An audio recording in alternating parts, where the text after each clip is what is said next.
Salut tout le monde, j'espère que vous allez bien. Aujourd'hui on se retrouve pour la vidéo résultats, review, enfin bref, mes impressions donc sur NXT TakeOver Chicago. Je vais pas perdre de temps, je vais commencer directement par les caractéristiques de ce pay-per-view. Donc forcément le show s'est tenu le 20 mai 2017, donc c'était à Rosemont, donc Chicago dans l'Illinois. Donc c'était dans la fameuse All-State Arena, une salle qu'on connaît quand même bien, hein, la VE y va très très souvent. Et donc il y avait deux thèmes musicaux pour ce NXT Takeover. Donc il y avait Overthrown de Activist et Judas de Fozzy. Fozzy forcément le groupe de Chris Jericho. Un thème que j'aime bien, je pense que j'essaierai d'écouter l'album en entier. En tout cas voilà, ça fait toujours plaisir d'avoir du Chris Jericho en thème musical d'un pay-per-view. Mais écoutez, on va pouvoir attaquer donc le pay-per-view et donc l'opener donc de ce show, donc c'était Roderick Strong face à Eric Young. Alors à la base c'est un match qui n'était pas annoncé quand j'ai fait ma vidéo pronostic, du coup je n'ai pas pu donner mon impression sur ce match. À la base moi j'étais parti pour une victoire de Eric Young parce que clairement Sanity était quand même assez protégé. Donc alors opener qui a duré 14 minutes, donc c'est vraiment une bonne durée. Pareil, je préfère le dire, je fais du Jean-Michel à peu près, j'ai pas les durées sous les yeux. Enfin bref, donc la durée était bonne. Donc pareil, c'est pas une surprise pour moi que ce soit ce match-là en opener. Qu'est-ce que j'ai noté sur ce match? Alors, j'ai noté qu'à la base, donc c'était Roderick Strong qui avait pris l'avantage lors du début du match. Et suite à une intervention de Killian Dane à l'extérieur du ring, et bien ensuite c'est Eric Young qui a pu prendre l'avantage. A noter qu'apparemment l'arbitre de ce match était blind, hein, il était apparemment aveugle. Parce que même un mec qui n'a pas une très très bonne vision l'aurait vu, l'attaque de Killian Dane. En plus, tu vois que le mec se force à regarder Eric Young dans le ring. Tu vois que le mec on va dire, a mal joué, quoi. Enfin, je veux dire, enfin, je veux dire, tout le monde l'aurait vu, quoi. Tout le monde l'aurait vu. En plus de ça, tu vois Strong à terre. Genre, le mec est tombé à terre tout seul comme une merde. Je- Ça, j'ai trouvé ça. Voilà, j'ai trouvé que c'était mal joué. Sincèrement, je pense que là, ça fait juste passer l'arbitre pour un gros con. Vraiment, ça fait passer l'arbitre pour un gros boulet. Sinon, donc forcément, comme dans tous les matchs comme ça, eh bien forcément, Strong s'est fait donc dominer pendant une grosse partie du match, mais a réussi à revenir au bout d'un moment. J'ai noté que Young avait réussi à porter sa prise de finition, donc le wheelbarrow backbreaker, donc sur Strong à l'extérieur du ring. Finalement, il a réussi à le remettre dans le ring, mais ça n'a pas suffi. Strong a réussi à se dégager. Et finalement, à la fin du match, eh bien, c'est Roderick Strong qui s'impose avec une souplex backbreaker sur Eric Young pour la victoire. Donc victoire de Roderick Strong. Donc j'étais assez étonné. Alors c'est vrai qu'ils ont fait des vidéos dessus, on va dire des vidéos promo justement lors des derniers NXT. Euh, mais c'est vrai que j'étais assez étonné parce que concrètement Sanity était quand même assez protégé depuis leur début à NXT tout simplement. Donc c'est vrai que j'étais assez surpris du résultat. Par contre j'ai beaucoup aimé la fin, la prise de finition. Souplex backbreaker, j'ai trouvé ça génial. Et voilà, victoire de Roderick Strong. C'était un bon petit match pour commencer le pay-per-view. C'est pas le meilleur match de la soirée, mais c'était un bon match. Vraiment un bon match. Si on pouvait avoir un match comme ça pour commencer Backlash, perso, je signe direct. Donc voilà, Roderick Strong s'impose face à Eric Young. J'ai mis 7,5 sur 10. Le match a rempli parfaitement son job. Ensuite, on va passer au deuxième match de la soirée. Donc, c'était pour le United Kingdom Championship. Donc, c'était Pete Dunne face à Tyler Bate. Donc, c'était un match qui a duré 15 minutes. Donc, pareil, c'est une bonne durée pour ce que c'est. À la base, c'est un match que j'attendais, même si je ne m'y connais pas très bien pour tout ce qui est, on va dire, le catch UK. J'avais vu cette finale justement du tournoi, qui était d'ailleurs très bonne entre les deux. Donc forcément, j'attendais ce match avec impatience. Et comme je vous l'avais dit dans la vidéo pronostic, pour moi, ça allait être certainement le meilleur match de la soirée. Eh bien, ça n'a pas manqué. Concrètement, en fait, je ne vais pas m'éterniser sur ce match parce que des matchs comme ça, en fait, on a juste envie de vous dire allez voir le match. Voilà. Si un gars qui écoute ma review, qui ne regarde pas NXT, mais qui, je sais pas, a envie de connaître mon avis sur le show quand même, la seule chose que je peux lui dire, c'est va voir le match, concrètement. en fait, à ce moment-là, je me suis dit, en fait, rien que les deux premiers matchs du pay-per-view ont déjà fait mieux que Backlash, quoi. Enfin, voilà, le match était génial. Sincèrement, le match était génial. Il y avait un rythme incroyable. Euh, C'était cool. On a commencé technique, après c'était brutal. Il y avait tout dans ce match. De la technicité, de la brutalité, des superbes enchaînements, des superbes contres.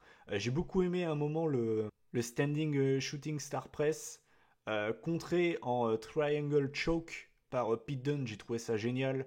Pete Dunne, pareil, qui s'amusait avec les doigts de Tyler Bate. Enfin, ce match était génial. Sincèrement, ce match était génial. Pour moi, c'est le meilleur match de la soirée, très clairement. J'ai mis direct, je vous le dis, hein, j'ai mis 5 stars. Pour moi, voilà, c'était clairement le meilleur match de la soirée.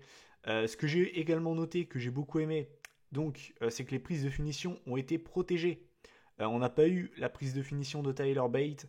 Et Pete Dunne, donc, a sorti sa prise de finition une fois et l'a emporté avec. Et ça, j'ai trouvé ça génial. J'aime beaucoup le fait que les finishers soient protégés.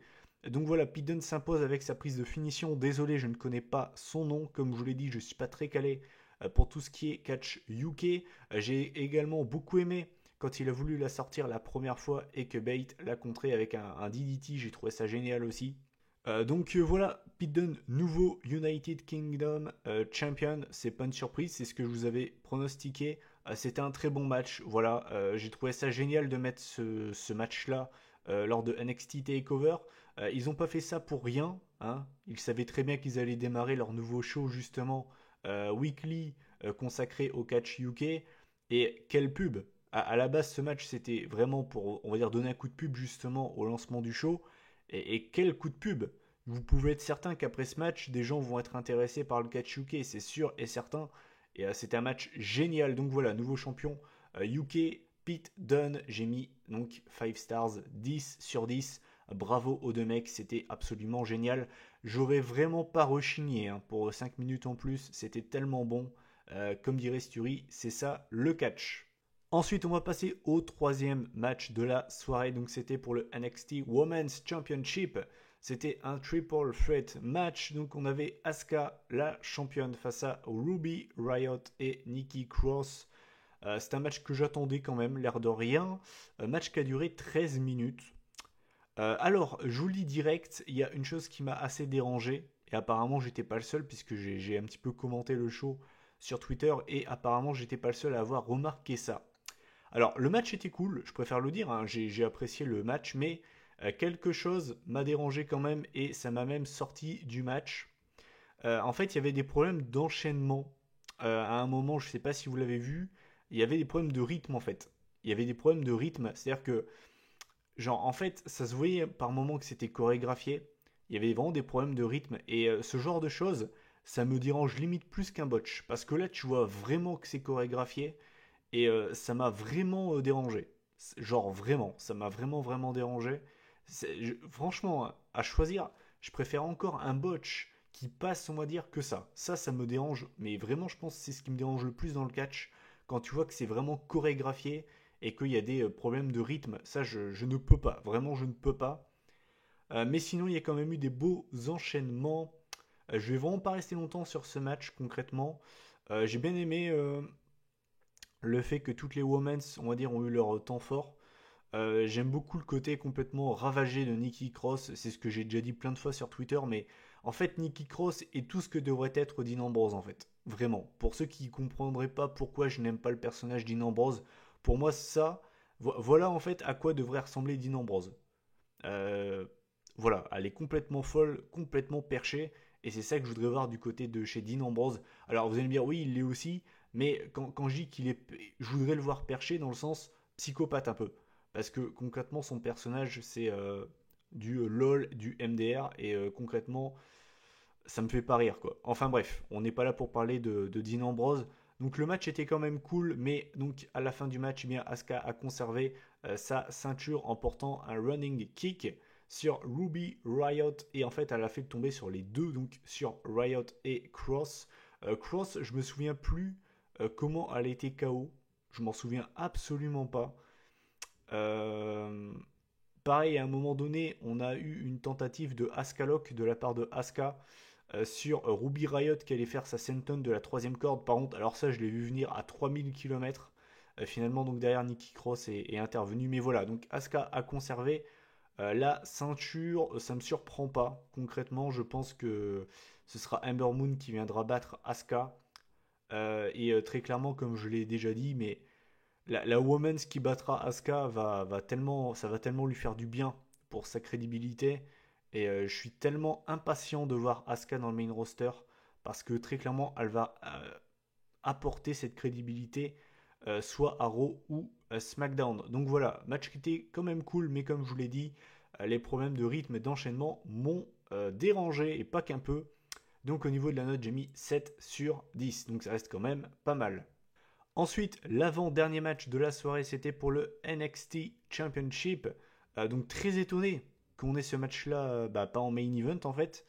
Donc c'était Bobby Roode, le champion, face à Hideo Itami. Un match qui a duré 18 minutes. Donc c'est une bonne durée encore une fois. Ça y est, il aura fallu attendre l'avant-dernier match de la soirée pour avoir des chances CM Punk. Sincèrement, je pensais qu'on allait en avoir plus pendant le pay-per-view. Et au final, on n'en a eu vraiment qu'un de notable. Et c'était pendant donc, ce match-là. Donc franchement, voilà, je m'attendais à pire. Par contre, je pense qu'à Backlash, on en aura plus, hein, très clairement. Bref, donc Roode contre Itami, mon avis. J'ai préféré ce match-là, par exemple, au Roode Nakamura. Je trouve que le match était plus plaisant, il y avait plus de rythme. En tout cas, c'est le style de catch que je préfère. J'ai noté que Itami s'était relevé du Glorious DDT. Roode, lui, s'est pris le JTS, mais a roulé intelligemment à l'extérieur du ring. Et donc, du coup, le temps qu'Itami le remette dans le ring, eh bien, Roode a réussi à se dégager. Sinon, je vais revenir à la fin du match parce que vraiment, ce match-là, j'ai presque rien à dire dessus. Donc, en fait, à la fin du match, Roode a réussi à contrer le JTS et a réussi à enchaîner 2 Glorious DDT donc sur Hideo Itami pour donc conserver le NXT Championship. Donc voilà, victoire de Bobby Roode. C'est pas un résultat qui me surprend. Concrètement, voilà, c'était un match cool. Sincèrement, c'était un bon match. C'était un bon match. J'ai mis 8 sur 10, donc c'est pareil que ce que j'avais mis pour Roode Nakamura, mais on va dire que la construction des matchs sont complètement différents. J'ai oublié de le préciser, mais les deux catcheurs en fait étaient un peu blessés puisqu'en fait Bobby Roode était un petit peu blessé au niveau de l'épaule et du bras gauche. Donc c'était suite à une projection dans le poteau. Et Itami lui s'est fait mal aux jambes suite à en fait une tentative de genre de drop kick, de saut chassé sur Roode. Et en fait il est retombé sur les escaliers. Donc voilà, c'était un petit peu il y avait un petit peu de psychologie dans ce match. Donc voilà, c'était un bon match. Voilà, c'était un bon match. J'ai mis 8 sur 10. C'était un bon match. Et Bobby Roode reste champion NXT. Et voilà. Et enfin, on va passer au main event de la soirée. C'était pour les NXT Tag Team Championship. C'était les Authors of Pain, les champions face à DIY. Alors par contre là j'ai pas du tout la durée du match. Je pense que le match a dû durer environ 25 minutes, un truc comme ça. En tout cas il a vraiment duré un bon moment. C'était un match que j'attendais bien évidemment. DIY c'est mon équipe préférée tout simplement à la WWE.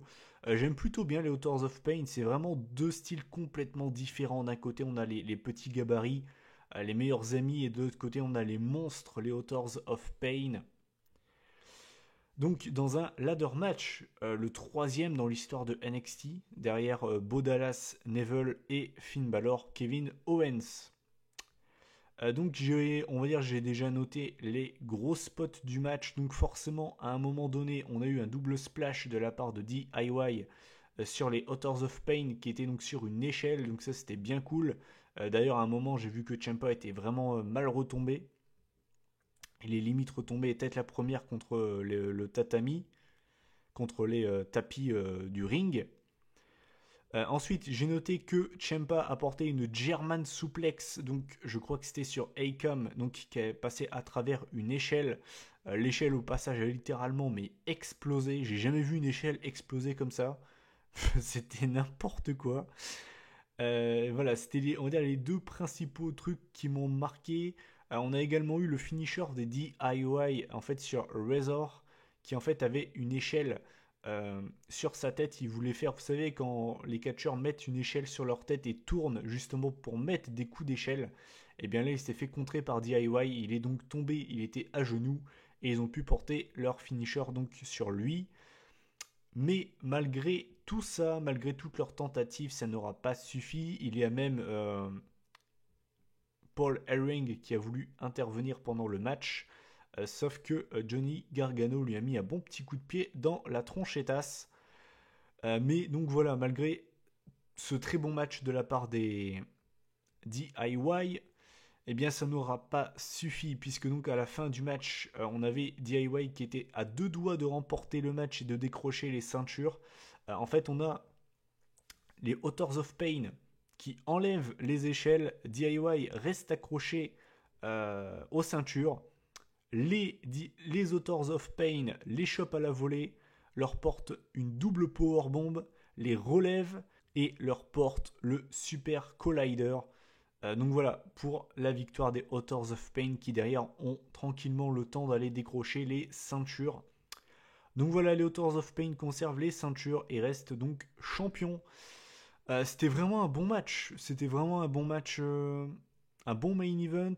J'ai d'ailleurs beaucoup aimé que ce soit le main event parce que pour moi c'est tellement mérité. Vous le savez, hein, j'aime bien. Enfin, pour moi c'est logique que le titre majeur de ta brand fasse le main event à chaque fois. Mais là je trouve ça totalement mérité. Le match par équipe, pour les ceintures par équipe de NXT, a été le meilleur match des takeovers depuis presque un an à chaque fois. Et je trouve que c'est totalement mérité, et surtout vu l'après-match, c'est totalement mérité. C'était vraiment bon, on avait tellement envie de voir DIY remporter le match, même si on savait qu'il y avait très peu de chances que ça arrive. Voilà, on voulait, c'est vraiment, je pense, la meilleure équipe babyface actuellement à la VE. C'est, je pense, la meilleure équipe face à la VE actuellement. Mais ça n'aura pas suffi, donc j'ai mis 8,5 sur 10. Pour moi, c'était vraiment un très bon match. Ouais, vraiment un bon match. J'ai vraiment pris mon pied, j'étais à fond dans le match. Vraiment, j'étais à fond dedans. Et on va revenir à l'après-match parce que alors là, il faut en parler concrètement. Donc, on a les Authors of Pain qui rentrent en backstage et donc on a Gargano et Ciampa qui sont au milieu du ring. On a tout le public de Chicago qui se lève pour leur faire une standing ovation. Je pensais jusque-là que ça annonçait peut-être un départ des deux vers le main roster ou une séparation ou voilà, mais voilà, je pensais pas que ça allait se finir comme ça s'est fini quoi. Et donc on se rapproche, donc voilà, les deux sont sur l'entrée des catcheurs. On a même le petit logo qui indique que le show va se terminer avec en bas à gauche le logo NXT, tout le machin par rapport aux droits d'auteur et tout le machin. D'ailleurs, j'ai beaucoup aimé ce petit détail parce que clairement, c'est ce qui a rendu la chose inattendue. Et donc là, on a Tommaso Ciampa qui attaque Johnny Gargano. Malheureusement, j'avais vu la news qui annonçait que justement Gargano et Ciampa allaient très certainement se séparer. Dommage que j'ai vu cette news parce que sans cette news, franchement, je ne l'aurais pas vu venir. Mais même en ayant vu la news, au final, j'ai quand même été vraiment choqué. Voilà, Tommaso Ciampa qui trahit Johnny Gargano. C'est la fin d'une amitié, exactement comme Jericho et Kevin Owens. C'était déjà très dur hein, pour Jericho et Owens, ça m'avait déjà traumatisé. Et bien là, c'est pareil. Concrètement, on sait que les deux sont les meilleurs amis, que ce soit à l'écran ou bien même en vrai. Ils sont, enfin, on les a déjà vus à leur mariage et tout le machin. C'est vraiment c'est vraiment les meilleurs amis du monde en vrai. Et du coup, cette trahison de Ciampa, elle est inattendue. Concrètement, j'étais sur le cul. Et puis en plus de ça, attention, hein, il lui a labouré la gueule. Hein. Concrètement, c'est pas genre je t'attaque, je te mets un coup de poing, je te mets un coup de pied dans les couilles. C'était quand même très violent. Hein. Il l'a balancé euh, dans le décor. Il lui a également fait une prise là. Il passe à travers les tables. C'était d'ailleurs très impressionnant. Et concrètement, quand tu voyais les plans sur les spectateurs qui étaient tous choqués, il y en a carrément qui étaient en larmes. On a également eu un chant Fuck you Ciampa. Donc je pense que le temps de Tommaso Ciampa est réussi. Hein. Concrètement, je pense. Euh, Comment vous dire que je suis hyper méga hypé. Je suis très très hypé pour la suite parce que du coup c'est mon équipe préférée. J'avais adoré, mais adoré leur match lors du CWC. Ce match était génial, vraiment. Je vous conseille d'aller le voir. Les mecs se connaissent par cœur, ce sont les meilleurs amis du monde. Les gars, cette rivalité, sincèrement, je vous le dis, hein, elle peut être exceptionnelle. Hein. Je ne pèse pas mes mots. Je suis hypé comme un gamin. Je ne plaisante pas, je suis hypé comme un gosse là. Concrètement. C'est le truc qui me hype le plus. Hein. À côté de ça, le NXT Championship, je m'en fous complètement. Je suis hypé comme pas possible. Vraiment, très très bon heel turn de la part de Ciampa. Quelle manière de terminer ce show. Voilà comment on termine un putain de pay-per-view, merde. Ça s'appelle pay-per-view, c'est pas pour rien. Concrètement, voilà quoi. Le network, c'est 9,99 chaque mois. Et bien, tu regrettes pas de l'avoir payé quand tu vois un show pareil, quoi. Donc voilà, trahison de Ciampa sur Gargano. Je suis très impatient de voir la suite. Concrètement, voilà. Très très hypé. Eh bien écoutez, cette vidéo est terminée. Donc en faisant le cumul des notes, on arrive à une moyenne de 8,2 sur 10. Je ne sais pas si je l'ai précisé, j'ai mis 8,5 sur 10 au main event. Je ne sais pas si je l'ai précisé, enfin bref. Donc voilà, quand on fait la moyenne du show, on arrive à une moyenne de 8,2 sur 10. Je vais pas vous le dire à chaque fois, mais bon, je me sens obligé de le répéter, mais comme à chaque fois, les NXT Takeover ne déçoivent jamais. NXT Takeover, comme on dit en anglais, a deliver. On s'y attendait, on le savait. On voyait la carte, on se disait, ça va pas être mauvais, ça va être cool comme show. Ça a été très très cool. On n'a eu aucun mauvais match. On n'a eu aucun mauvais match. On a eu l'un des matchs de l'année entre Pete Dunne et Tyler Bate. On a eu un très bon, vraiment un solide main event, ladder match par équipe avec l'après-match qui est génial et qui me hype comme rarement j'ai été hypé lors de ces 2-3 dernières années. Et on va dire même les matchs d'undercard remplissent leur job. Il n'y a eu aucun mauvais match. Et voilà, qu'est-ce que j'ai pensé de ce show? Il était génial, tout simplement, du début à la fin. Est-ce que c'est mon NXT Takeover préféré? Je ne pense pas. Je pense que ça restera pour l'instant Takeover Toronto, que j'ai trouvé mais incroyable. Mais il fait partie des meilleurs. Très clairement, c'est l'un des meilleurs takeovers qu'on ait eu. Et comme j'ai dit sur Twitter, bonne chance Backlash. Follow that Backlash. Follow that. Bonne chance. Bonne chance les potes. Backlash, bonne chance pour faire mieux que ça. C'est impossible. Ils feront pas mieux. Ils ne feront pas mieux, c'est impossible. Donc voilà, cette vidéo est terminée. N'hésitez pas à donner votre avis en commentaire sur ce show que j'ai vraiment trouvé bon et qui m'a encore une fois fait kiffer tout simplement. Il y a des moments dans le catch où t'es un petit peu moins, on va dire, investi pour quelques raisons, ne serait-ce que personnelles, parce que voilà, ça va pas forcément bien dans ta vie, ou bien tout simplement parce que le product est pas forcément bon. C'est pour moi le cas actuellement. Je suis moins investi dans le catch depuis, je dirais, depuis WrestleMania, je dirais. Je sais pas, je trouve que le product est vraiment pas ouf. Et puis il y a des shows qui te font à nouveau aimer le catch. Il y a des shows qui te permettent tout simplement d'être à nouveau investi. Et c'est ce genre de show, tout simplement. Takeover Chicago m'a fait kiffer du début à la fin. C'est le but d'un pay-per-view. Payer pour voir, eh bien oui, j'ai payé pour voir ça et je ne suis absolument pas déçu. C'était très bon, tout simplement. Et les gens qui ne regardent pas NXT, je ne peux que leur conseiller ce genre de show, tout simplement. Donc voilà, cette vidéo est terminée. N'hésitez pas à commenter, à liker et à partager cette vidéo si le cœur vous en dit. On se retrouve normalement demain, voire mardi, ça dépend, pour la vidéo résultats et mes impressions sur Backlash. D'ici là, prenez soin de vous. Salut tout le monde et vive NXT.